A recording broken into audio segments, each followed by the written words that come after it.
বর্তমান সময়ে দেশে সবচেয়ে আলোচিত শব্দ হলো নির্বাচন, আর সবসময়ের আলোচিত শব্দ হলো প্রেম। কেউ কেউ এই নির্বাচনের প্রেমে পড়ছে, আবার কেউ কেউ প্রেমের জন্য নির্বাচন ত্যাগ করছে। আমার এক বন্ধু দ্রুত নির্বাচন চায় লিখে ফেসবুকে পোস্ট করায় তার গার্লফ্রেন্ড ব্রেকআপ করে চলে গেছে। গত রাতে পাশের ফ্ল্যাটে ঝগড়া শুনে গিয়ে দেখি পাশের বাসার ভাবি ভাইকে বলছে, তুমি কি আমাকে চাও নাকি নির্বাচন চাও? ভাই বলল নির্বাচন, তারপর বাকিটা ইতিহাস। কেউ কেউ আবার সবকিছু রেখে প্রেমটাই নির্বাচন করে। আমার এক বড় ভাই চাকরি, ব্যবসা বাণিজ্য, রাজনীতি, সংসার সব ফেলে প্রেমটাই করে বেড়ায়, অনেকটা পরিমণির মতো। এখন অনেক কিছুর সংস্কার হচ্ছে, সংবিধানেরও সংস্কার হবে। ধরুন বাংলাদেশের সংবিধান আর বাংলা একাডেমি মিলে সিদ্ধান্ত নিল এখন থেকে প্রেমকে নির্বাচন বলতে হবে আর নির্বাচনকে প্রেম বলতে হবে। তাহলে কেমন হতো? সাধারণত দুইটা হৃদয়ের অনুভূতি এক হলে তাকে নির্বাচন বলে, যদিও এই নির্বাচনও বেশি দিন টিকে না। সেদিন আমার বন্ধুকে জিজ্ঞেস করলাম, তোর গার্লফ্রেন্ডের খবর কি?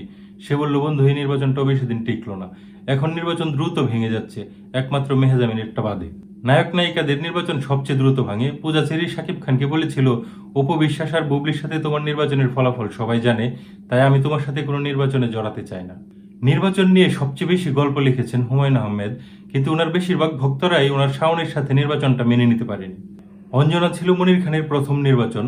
এই সোশ্যাল মিডিয়ার যুগে মানুষের নির্বাচনের প্রতি বিশ্বাস উঠে যাচ্ছে। একমাত্র মৌসুমী আর ওমর সানির নির্বাচন দেখে মানুষ আত্মবিশ্বাস ফিরে পায়।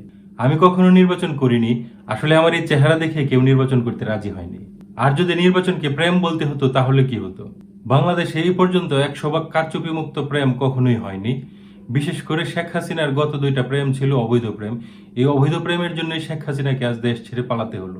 মির্জা ফখরুল ইসলাম বলেছেন, দ্রুত প্রেম চাই, দেশকে এগিয়ে নিতে হলে প্রেমের কোনো বিকল্প নাই। সরকার অবশ্য বলছে আগে স্থানীয় প্রেম, তারপর জাতীয় প্রেম। এনসিপি এবং জামায়াতের প্রেম নিয়ে কোনো তারা লক্ষ্য করা যায় না। অনেক সাধারণ মানুষ আবার প্রেম চায় না, তারা ইউনূস সরকারকে চায়। ইউনূস সরকার বলেছেন, আপনারা যখন প্রেম চান তখনই প্রেমের ব্যবস্থা করব, আপনারা কখন প্রেম চান বলেন। এই বিষয়ে অবশ্য প্রেম কমিশনের কোনো বয়ান লক্ষ্য করা যায়নি, তারা হয়তো প্রেমহীনই থাকতে পছন্দ করে। যদি সরকার আগামী বছর প্রেমের আয়োজন করে, আওয়ামী লীগ কি সেই প্রেমে অংশগ্রহণ করতে পারবে কিনা এখনো বলা যাচ্ছে না। অবশ্য আওয়ামী লীগ প্রেম করতে চায় কিনা এটাও একটা প্রশ্ন, কারণ তারা সবসময় প্রহসনের প্রেমে অভ্যস্ত। আমি কখনো প্রেম করিনি, তবে আমার একটা প্রেম করার খুব ইচ্ছে, কিন্তু আমার প্রেমে আমার নির্বাচনই সবচেয়ে বড় বাধা।